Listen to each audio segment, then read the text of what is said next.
It's time to listen to my favorite podcast. Sis, am I trippin'? Is it me? Am I the villain? Maybe, baby, but don't hit the ceiling. We about healing, so put your 2 cents in when your homegirl asks. Sis, am I trippin'? What up, you guys, and welcome back to another episode of Sis, Am I Trippin? With your host, Keaidy Bennett. So for those of you guys who are not familiar with who I am or what I do, in addition to hosting this show to get more beautiful brown women who look like me to be comfortable with uncomfortable conversations, I'm also a best-selling author and the owner of LexxiKhan Presents Publishing. But that's not why we're here. So let's just jump into why we're here today. So I know I told you guys that I have a lot of people lined up, and I do. I was not capping when I told y'all that. As a matter of fact, next week, I am so excited to announce that that will be our first episode where we actually have guests on. And I feel like I could not have chosen two better people to have on than the two people that I'm going to have. And so we're going to have Kevin Ochiltree, who is hands down probably my favorite living poet. And he happens to be a LexxiKhan Presents author as well. And we're also going to have Deontay Miller, who is a girl. Child, don't let me lie to y'all. Okay, I believe it's a therapist. Okay, I know he got his credentials, so I'm gonna get it together in the next episode. However, I know he specializes with marriage and family, and he also did the foreword for Calvin's next book, which is titled "Thoughts of Suicide." And so, y'all, we're going to be bringing out the Black men who want to get serious about mental health and talk about something that plagues their community that they don't always have an open space to talk about. So I am so thrilled and so excited to be able to um, be a part of that. Like, just to start that conversation and to have the dialogue, not just from someone who personally went through it, but as well someone who has the experience to be able to talk about some coping skills and some ways that we can handle and move through life when we feel like that. Like, I'm just super excited at the opportunity to do that. So that'll be next week. Okay. But for this week, I wanted to take a moment to kind of go back and kind of finish talking about what we talked about last week, because I just think it's so crazy how God moves and how he works, and we're going to get into all of that. Okay? But before we do, y'all know how this goes. It's time to meet me at the trap. And in this part of the segment, this is when we go into a book that we have at the Book Trap, which you can either go to thebooktrap.com or you can go to LexxiKhanPresents.com and hit bookstore. And it'll be one of the books that are featured there. And we just take a little bit of time to, enjoy a good book. So for this segment, I'm going to be reading from this book, Somewhere Between Love and Misunderstanding. This book, y'all, this was the hardest book for me to write because it required me to be the most vulnerable and the most honest. And I can do that when it comes to like talking to my friends, talking to family, talking to whatever. But for some reason, when it comes to talking to a man about my personal feelings, that's where things become a little challenging. And so, Marvin Wilson Jr. and I, what we did with this book is it's told mostly through poetry. And so, in it, it's these two characters, it's him and her. And we intentionally were very vague when we did this because when you go through this book, you're clearly going to see that whether it's you or somebody else, you've known somebody who's been in a relationship like this, where it's like, man, I really care for this person, but am I willing to let go of my pride and my ego, to let go of some of my defense mechanisms that I'm comfortable with in order to be vulnerable enough to have the things that I claim to want to have? And so I just really love this book, y'all, just because it pulled some honesty and rawness out of me relationally that I did not know I needed to pull out of. I just really thought I could just continue to make excuses of like, oh, I'm really not that good with sharing my personal feelings. And When I tell y'all that Marvin really pulled it out of me, it is a complete understatement. There was actually a piece in here where it's an argument, and me and him, imagine we're arguing through poetry, but we're arguing and we planned this argument through and through. But because it had pulled so much rawness out of me, y'all, that when we got to that argument scene, I was like, oh no, this cannot be done. I cannot let you finish this argument like that. Like, I got more that I need to get out. And we stuck to the original storyline of the story. But yeah, I feel like he needs to run me a part two. I don't like, it's just maybe my own pride and my own ego feel some kind of way, but I need to be ran that part two in this argument through poetry.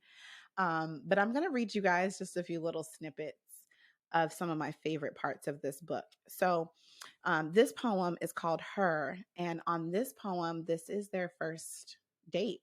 And essentially, she's in her head because in the first act, we kind of see her, she's in her zone. They meet at an open mic spot and she's in her element. She's in her zone.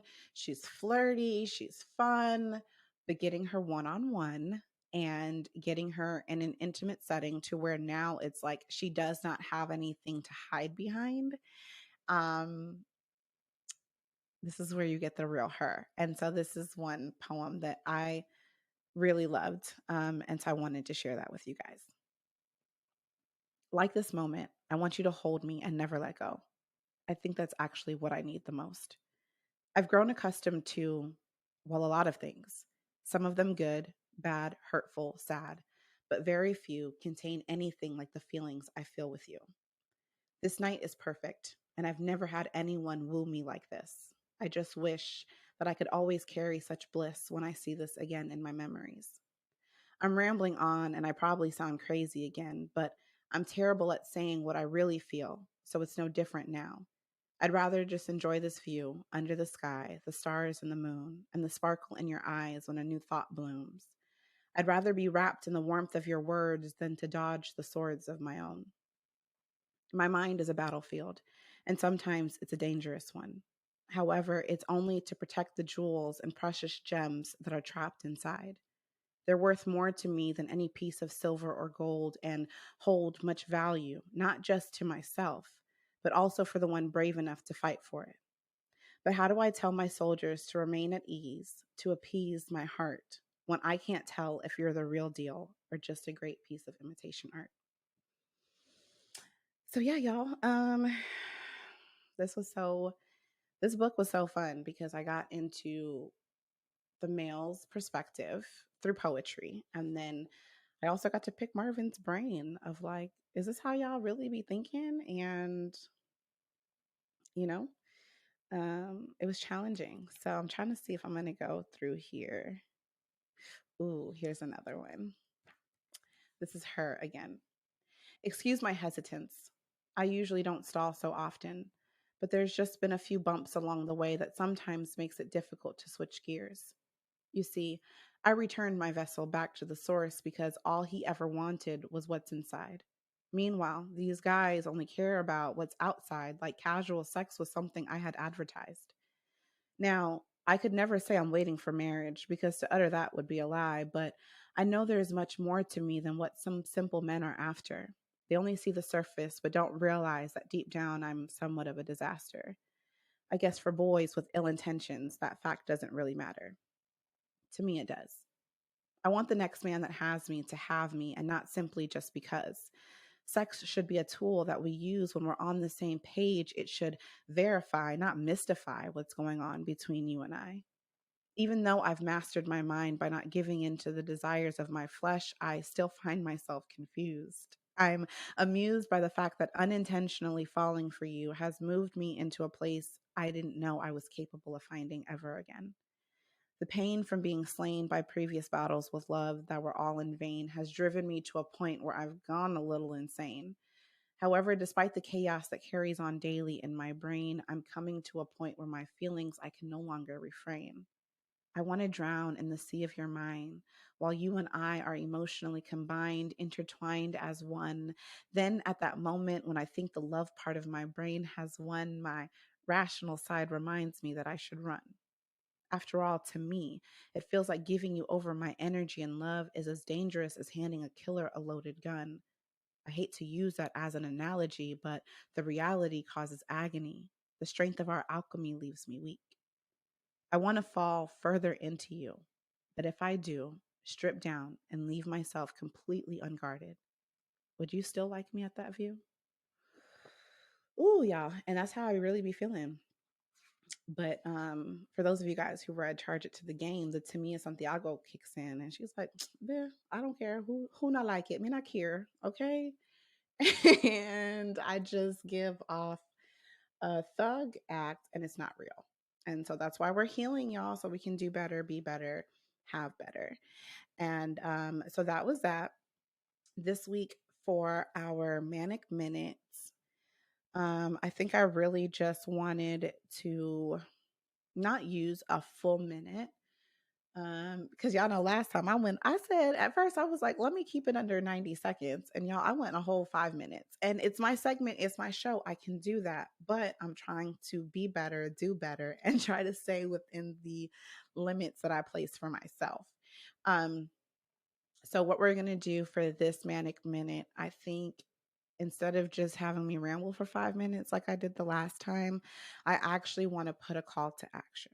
So for this Manic Minute, I want my fellas who are internally dealing with things that are challenging, that sometimes allow you to feel like unaliving yourself is the best option to go. I want y'all to know that it's not. Okay, there are resources, there are tools, there are people out there who care. I get it. As I'm raising two boys of my own, I see just how unfair society, parents, women, moms can be when we place certain expectations on y'all, and it's unfair. And then I think because of how society just handles things, we don't leave any room to go back and let you guys know that your feelings matter. And so for this Manic Minute, I really just want to hone in on that. Is that if you're a Black man who has been sold and believed that lie up until this point that your feelings don't matter, that crying doesn't solve anything, that no one's going to care to hear what you have to say, I just want to let you know that that's not true. We definitely care to hear what you guys have to say. We definitely care about the things that plague you guys and keep you from oftentimes maybe even receiving the sleep that you guys need at night just to be able to function to the levels that we require and ask of you guys to function at. And so, y'all, we hear you. And I'm just going to ask you guys to ask for help. And as a matter of fact, after I release this video, look in the description. I will have something somewhere to point you guys to any questions that you guys may potentially have. I encourage you to ask them. Like I said, next week I'm going to have, poetry from a writer who was transparent. When he wrote these poems, he was actually in a mental institution because he had tried twice to take his own life. And so I'd rather you guys take that time to ask Mr. Miller or Mr. Ochiltree for their tools, for their resources, for anything that they can recommend for you guys. Because the truth of the matter is sometimes society has allowed us as women to believe that you don't need no man and don't depend on no man for nothing. But the truth of the matter is we need y'all. And we need y'all to be here to help us raise these kids. And we need y'all to be here mentally prepared just to do what you got to do and to show up for you. So ask for help, get the help you need. And we want to be here to help y'all. So definitely check out the description so that you can ask any questions that you have and that we can hopefully get you the tools and the resources that you need.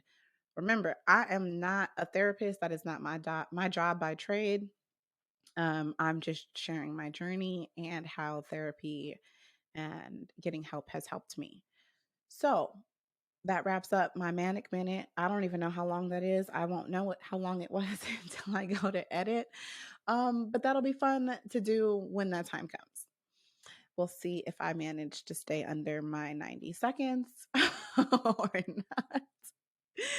And we'll see how that looks.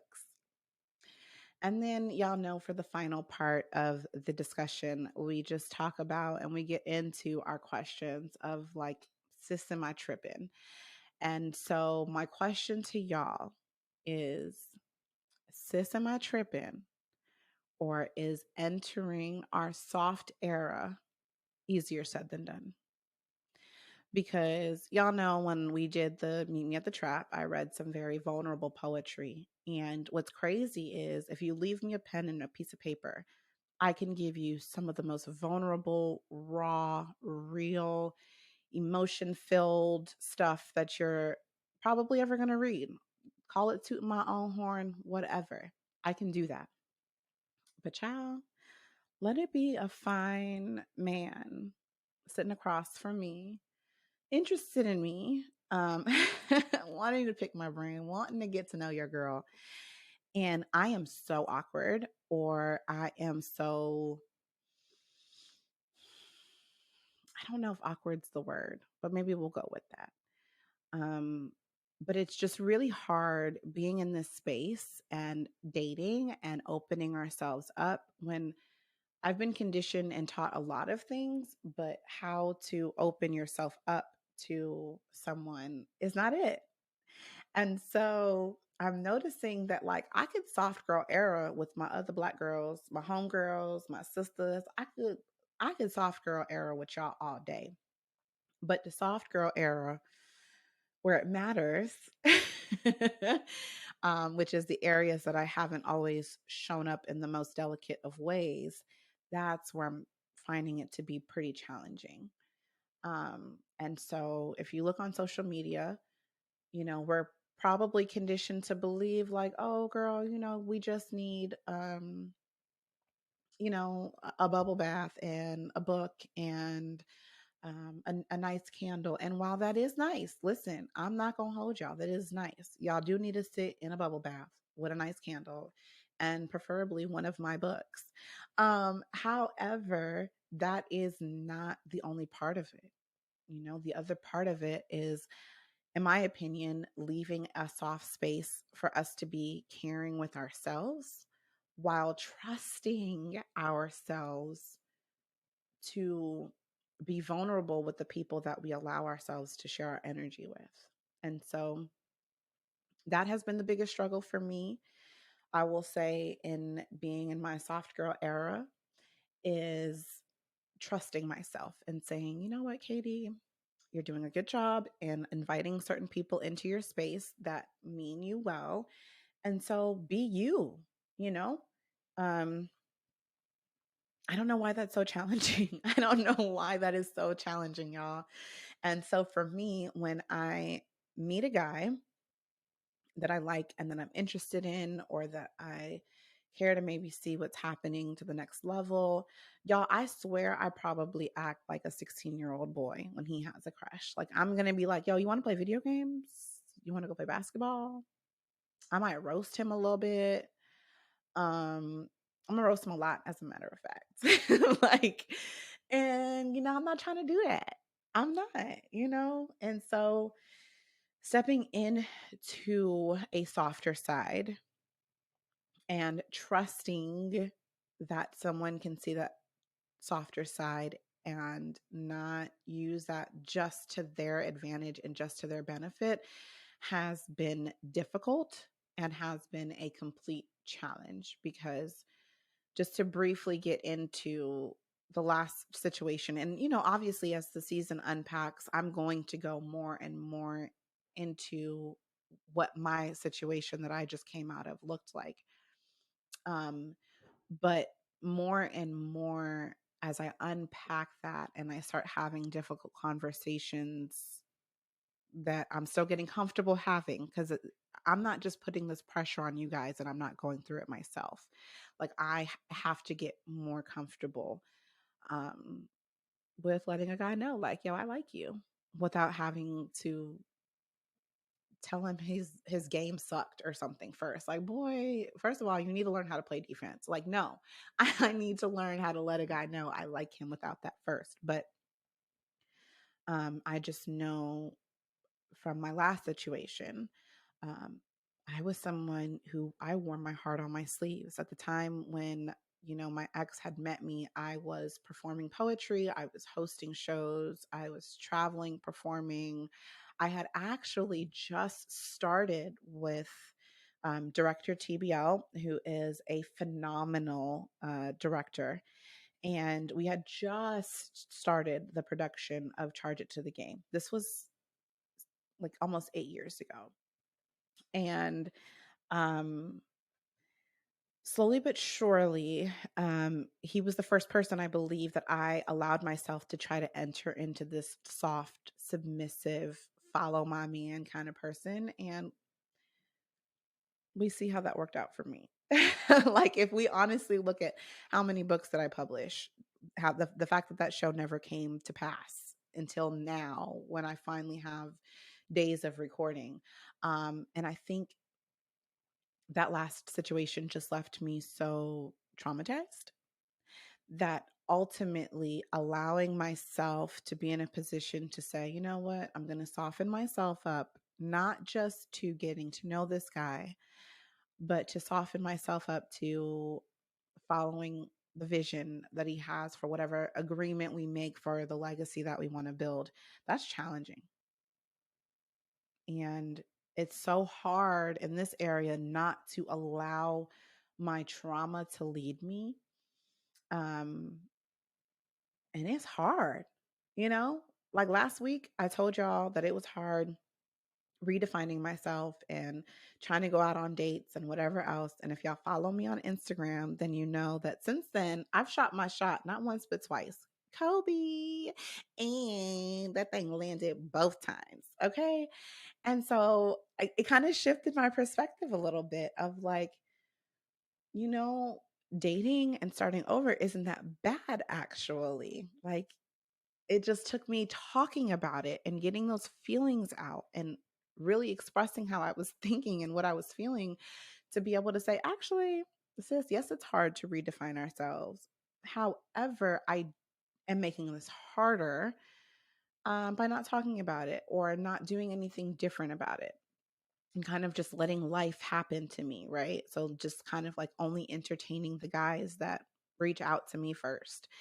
And talking about that and then having the conversations necessary with my tribe of, who I allow to tell me when I'm wrong or when I'm doing things outside of my norm, allowing that conversation to take place, I realized like, okay, I was kind of keeping myself so guarded that my bitterness would sometimes respond for me as opposed to Keaidy showing up. And so that's why I said, you know what? Next week, let's dive a little bit deeper into it and let's talk about it a little bit more. Because ultimately, it's really about getting rid of certain thought patterns and processes. And um, it's hard.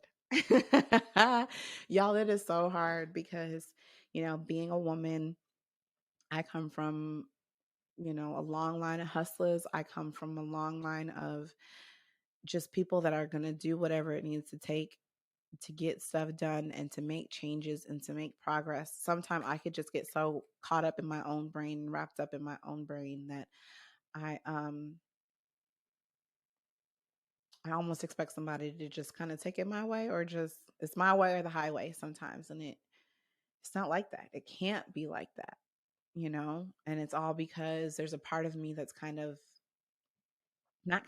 that is scared of making the wrong choice again.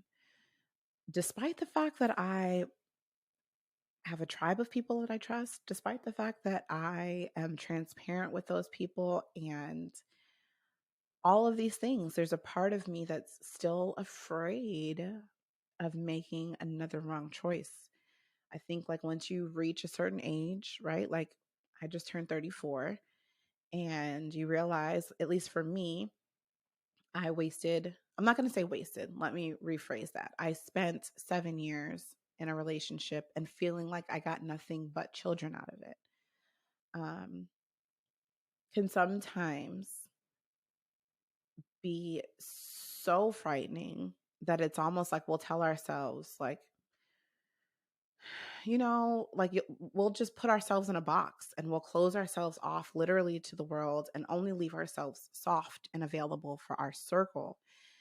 And I don't want to be that person who I romanticize everything. Y'all, I am a lover of love. Like, I love writing love stories. I love writing love poems. I do. But my brain, when it comes to me, won't let me think of, girl, you deserve a guy that exemplifies self-discipline. Because I'm not asking him to do anything I'm not doing. You know what I'm saying? Like, I take care of my body, my health, mental, physical. I'm not out here just sharing my body willy-nilly with anybody. And like, that's not unreasonable to ask from somebody. Um, but in my brain, it's one of those things where I keep telling myself that if I'm going to have a relationship, it's not going to be what I want it to be. And what's crazy is, in believing those things and in thinking those things, it completely contradicts my belief, right? I told y'all what I believe in, right? And so my beliefs tell me that without faith, it is impossible to please God. So, girl, how do you not have faith for your relationships? I've been taught that those areas where we're struggling the most, that's where God really wants to show his hand. And so why would I not believe that there's somebody out there that's going to give what I give and reciprocate it? Is that how you say that word? Reciprocate? Yeah.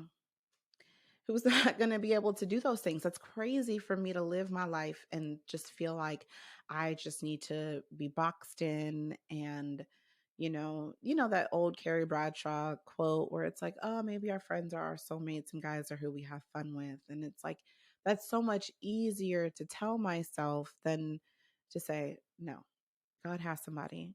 And it's egotistical of me to believe that I am just so one of one that God didn't stop to think that I was going to need a partner to do life with, and that he didn't put into consideration my core values to match with his. Like, that's crazy.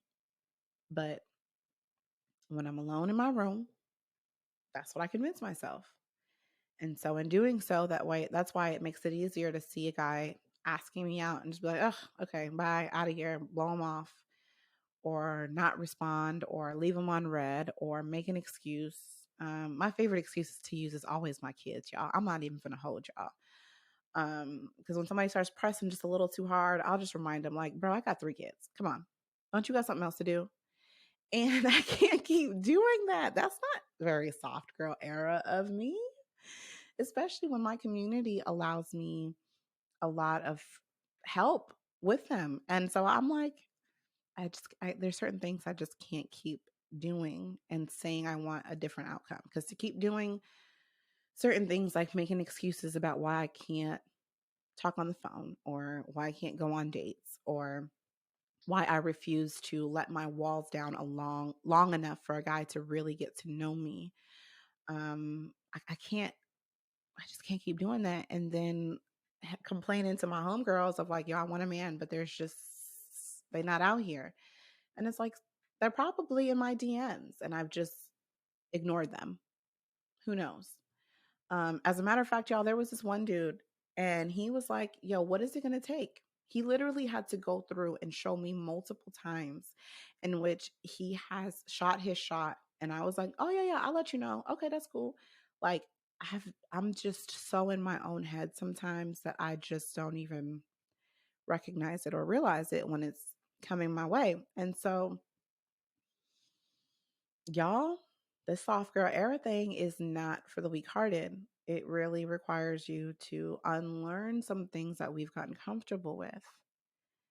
So I don't want to enter into another talking phase, dating phase, relationship phase with anyone and still have certain mentalities that are going to repeat certain thought processes and cycles for me that are going to keep me bound in relationship types and situations that I don't want to deal with.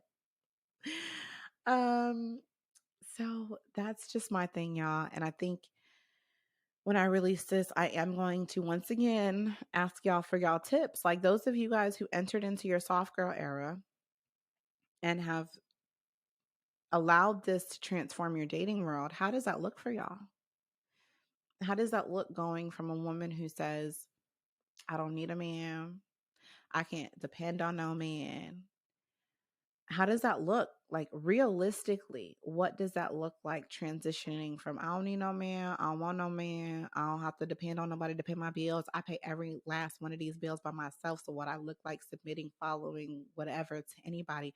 How do we transition and pivot to a softer side of us that is open to the things that we want, and whether we're vocal about it with our mouth or not, that we're believing for?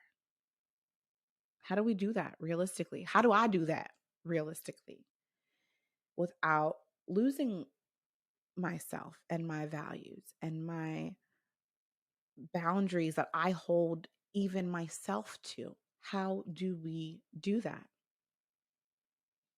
One of y'all can share some tips, tricks, ideas. I'll be eternally grateful to you, girl, because your girl needs some help. And I'm not one to sugarcoat it. I'm not one to lie or hide from it, because now that I'm out here shooting my shot,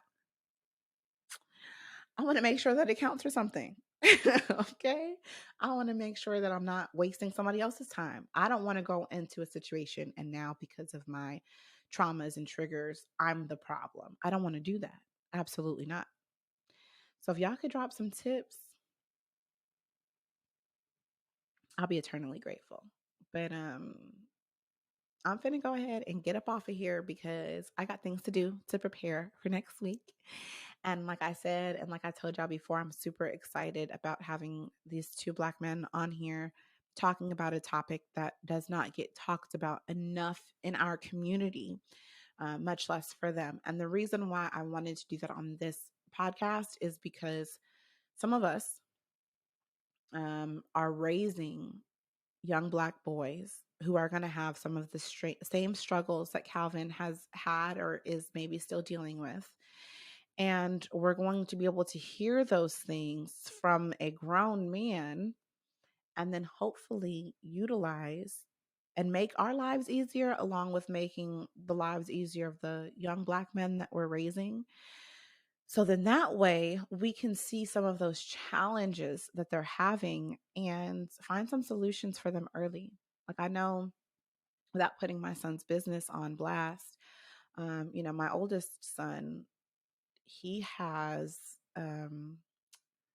this thing about him where he wants to come in and just make my life easier and kind of wants to, take over the man of the house role. And that's something that I've allowed everyone in my community and my circle to know. Do not tell that man he is the man of the house. Do not have my 6-year-old child feeling the weight of my household and the weight of my needs and emotions, just because he has the male DNA parts. Like, let's not do that anymore. And so having the opportunity to hear the things that plague Black men and keep them up at night, or even keep them contemplating the ideas of taking their own lives. I want us to hear what is said, and more importantly, to continue that conversation off camera, off podcast, off Instagram, whatever, and continue that conversation so that we can stop repeating certain patterns and cycles. And so if we can help even just one mom or one woman who may be dealing with, a partner who is dealing with those types of thoughts and ideations, if we can help with just one person, right? It makes the world just an easier and a better place. And so the goal is to just get one person to just say, you know what? Maybe I haven't considered this man's feelings or emotions, or you know what? Maybe I haven't considered my young son's weight of calling him the man of the house. I haven't considered what unrealistic expectations I'm putting on a child and then allowing him out in the world to live with for the rest of his life. We can really change some things in our community, and we change those things. Believe it or not, conversation really holds the power to change a lot of things. And so, yeah, I can't wait. I can't wait till next week. I just feel like it's going to be so much fun. I'm going to ask the hard questions. I hope y'all send in some good questions for me to ask them. I hope y'all really take whatever is said in that dialogue and in that communication and conversation and apply it to your everyday lives and apply it to the lives of those that you love.